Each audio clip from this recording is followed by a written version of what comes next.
Josh Giddey is in a quite dangerous situation, let me explain.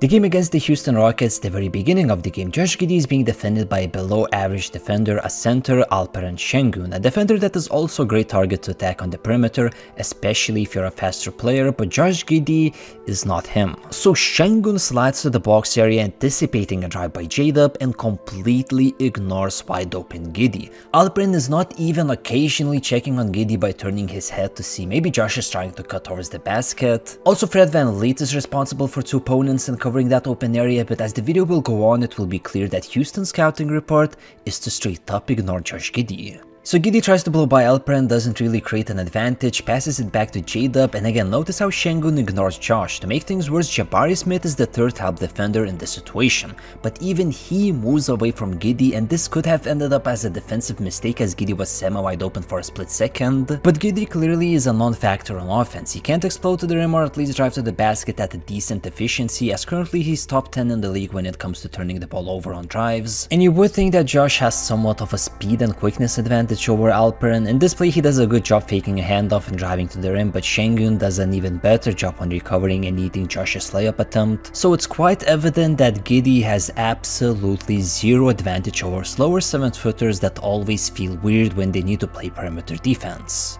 And it's such an interesting defensive tactic, not just leaving but forgetting about players that has a shaky jump shot and instructing your center to roam around the paint. It puts the attacking team out of rhythm, it puts the attacking wide open player in sort of a psychological slump. And when Josh finally capitalized on 2 wide open 3-pointers, the mindset didn't change. Houston were challenging Josh to attempt as many shots as he wished. So the biggest problem is that Josh lacks any kind of tools to punish the opposition for giving him that much space, a dilemma that was tormenting another fellow Australian player, Benjamin Simmons. But differently from Josh, Ben in his early days used that space that was separating him and the defender to get going and launch himself towards the basket. Obviously Josh doesn't have the strength, nor the athleticism, nor the handles, nor the body, nor the quick first step to do anything similar.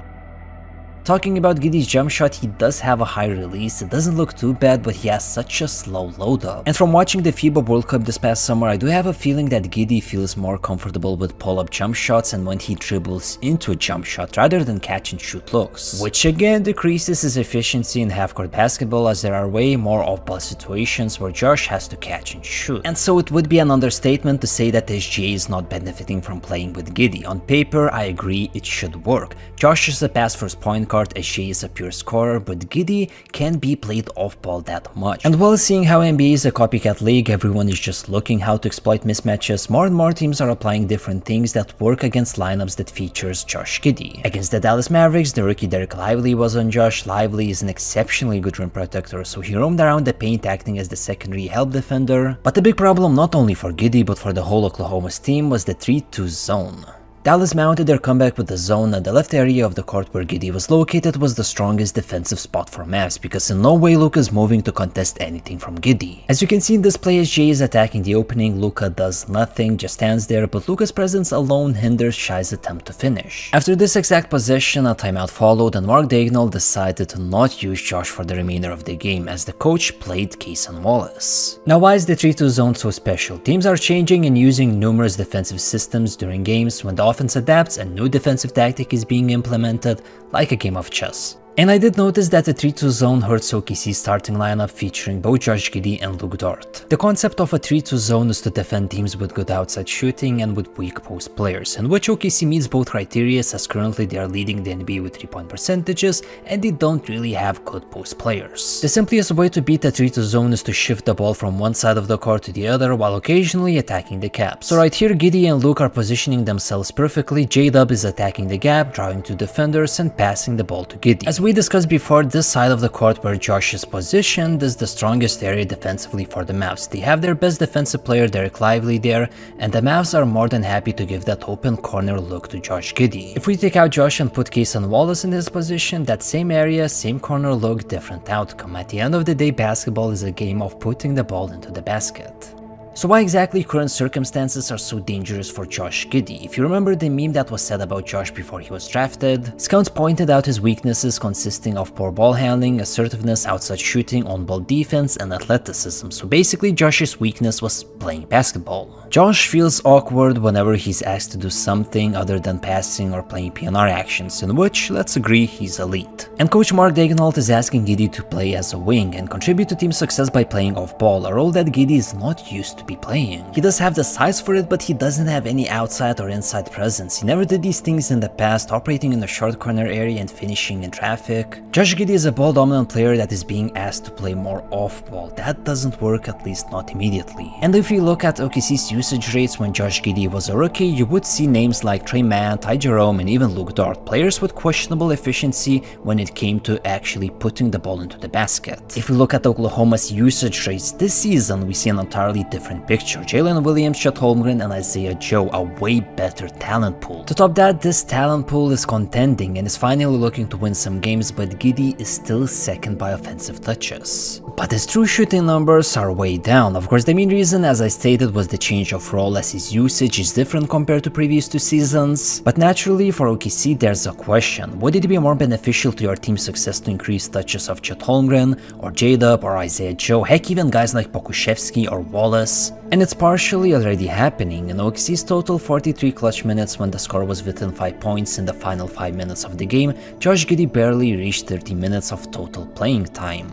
And in those clutch minutes that Josh actually played, he didn't manage to score a single point and only attempted 4 field goals. So Coach Daigneault wants to close out games with lineups that surround SGA with perimeter shooting. What a surprise. But this is a clear example of growing pains and some players struggling in a team that has abundance of talent. Sam Presti drafted positionless players that could be developed by what the organization needed. For example, Chet Holmgren could easily be a stretch 4 instead of a center. Josh Giddey is a skilled 6'8" point guard with incredible feel for the game and limitless passing abilities, but that's about it. Josh doesn't play good defense. He's not Ben Simmons, who would switch from 1 through 5. Josh gets exposed on defense on regular basis. He can't drive, and currently he can't shoot. His awful shooting stretch could be also credited to an external situation, as numerous fan bases are booing every Josh's touch. The more he misses, the more it gets to his mentality. I would genuinely think that Josh Giddey should be tailoring his game after Kyle Anderson. There's no player that Josh could beat with his quickness, so why not attempt doing things at a slower pace? Because right now, whenever Giddey attempts to drive, it looks like that he's not calculating on what he wants to do next and gets stuck in no man's land where he either passes out or attempts a difficult layup. Of course, Lomo has a wingspan of 7 feet and 3 inches, while Giddey has a standing reach of just 6 feet 7 inches, but right now Giddey is just too predictable. His limitations to driving in general to score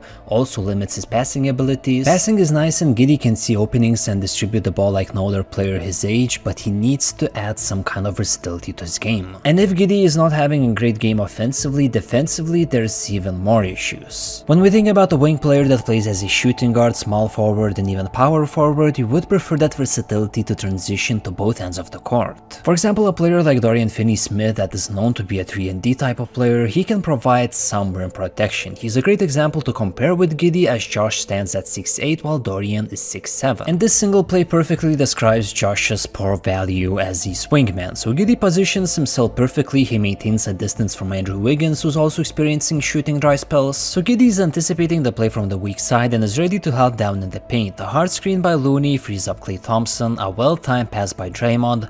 Josh is on time to contest Klay's drive but doesn't withstand the contact. And I'm not sure if you're familiar with Klay's game, but the amount of games I witnessed Klay Thompson and driving to the basket is basically a question: how will Klay botch it up? He doesn't have the bounce, his knees are injury driven, not successfully contesting Thompson's layup attempt. I don't know. So Josh's minutes are decreasing, and I can only imagine how difficult it is for Giddey to be in this current situation. He's tasked to learn and adapt to a completely new role, thus he's struggling. And meanwhile, Josh was under the storm for allegedly being involved with an underage girl, while OKC's winning games without Giddey running the point. And I do fully understand OKC's coaching staff. You can take Europe, you can take NBA, having your main point guard with an unpredictable jump shot to initiate team's offense is a recipe for disaster. Especially considering the fact that Oklahoma has quality perimeter players outside of Josh, so it's a smart decision to move Giddey to a different role and give more minutes to J-Dub and a chance to rookie Cason Wallace. Also, the whole team, specifically Chet Holmgren, is great at sharing the rocks, so you're not really missing Giddey's playmaking. What Oklahoma Oklahoma's team are truly missing